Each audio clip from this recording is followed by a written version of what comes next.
খাওয়া দাওয়া ছেড়ে পথে পড়ে শারীরিক যন্ত্রণা ভোগ করছে এক অপরিচিত যুবক। যুবকটির প্রাণ রক্ষার্থে শহরের সংস্থা ও সংগঠনের সহায়তা কামনা করেছেন বাপ্পা পুরকায়স্থ। বিগত সপ্তাহ দিন ধরে শহরের ট্রাঙ্ক রোড সংলগ্ন ফুটবল একাডেমির পাশে থাকা গ্যাস এজেন্সির সামনের রাস্তায় বছর আনুমানিক 16 এক অপরিচিত যুবক মাটিতে পড়ে দিন কাটাচ্ছেন। যুবকটির শারীরিক অবস্থা খুবই সংকটজনক। পা থেকে মাথা পর্যন্ত গোটা শরীর যুবকটির রোগে আক্রান্ত। দিনরাতের ধুলোবালি ও ঝড় বৃষ্টির মধ্যেই সে পথে পড়ে শারীরিক নানা যন্ত্রণা ভোগ করছে। শিলচরে অনেক সংস্থা ও সংগঠন রয়েছে যারা এইসব অসহায় মানুষের পাশে দাঁড়িয়ে বিভিন্ন ধরনের সহায়তা করে থাকেন। তাই মানবিকতা ও সমবেদনার দিন থেকে সড়কে অসহায় অবস্থায় পড়ে থাকা সেই অপরিচিত যুবকের প্রাণ বাঁচাতে শহরের সংস্থা ও সংগঠনকে এগিয়ে আসার কাতর আবেদন জানিয়েছেন শিলচর ইন্ডিয়ান সার্ভিসের কর্মী বাপ্পা পুরকায়স্থ।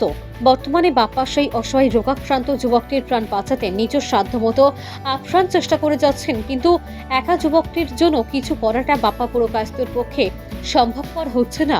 যদি কোনো সংস্থা বা সংগঠন এগিয়ে এসে যুবকটির চিকিৎসা করান তাহলে হয়তো তার প্রাণ বেঁচে যাবে। যুবকটি বর্তমানে খাওয়া দাওয়া কিছুই করতে পারছে না নিজের শারীরিক যন্ত্রণার কথা বলতে।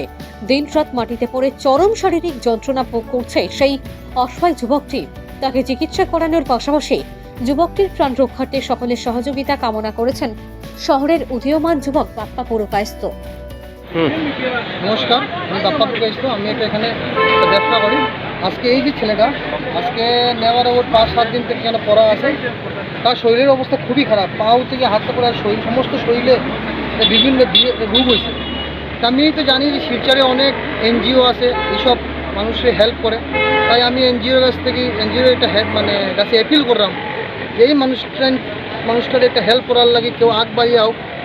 আমি একলা তো হেল্প করতে পারতাম না। কোনো একটা এনজিও আইয়ে তারা নিয়ে যদি মেডিকেল ভর্তি করে আমার মনে হয় তার জীবনটা বাঁচবো বা শরীরের যে যন্ত্রণাটার থেকে মুক্তি পাইব।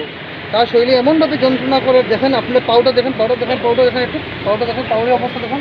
এইভাবে হাতটা দেখেন আর শরীরে আস্তা শরীরে এই অবস্থা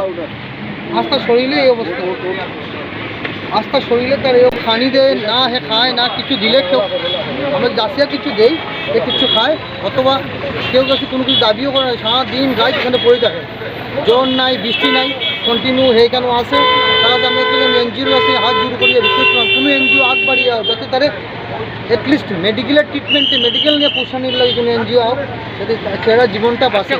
এই ছেলেটা আজকে এখান থেকে প্রায় এখানে 7-15 দিন থেকে এখানে আসে। তার ছেলেটার মুখ দিয়ে চাইতে সেটার বয়স বেশি না, জানি না কই থেকে আসছে, তার মাকে বাবাকে কিছু কয় না, কই থেকে আইসে কিচ্ছু কয় না, কিন্তু ছেলেটার যে যন্ত্রণা দেখিয়া নিজে খুব কষ্ট হইলাম করে আমি এনজিওর কাছে আমি হেল্প চাইলাম যে কোনো এনজিও যেন তারে একটু হেল্প করে বা তারে নিয়ে মেডিকেলের ট্রিটমেন্টে পৌঁছে দেয় বা তার কাছ থেকে যদি কথা করতে পারে তার বাড়ি কইতে এরা লোক কন্ট্যাক্ট করিয়া তারা যেন একটু সাহায্য করে। ওটাই ধন্যবাদ। আমি একটু আপনার কাছে প্রার্থনা করলাম যদি আপনারা এনজিও যে কোনো এনজিও তারা সাহায্য করে।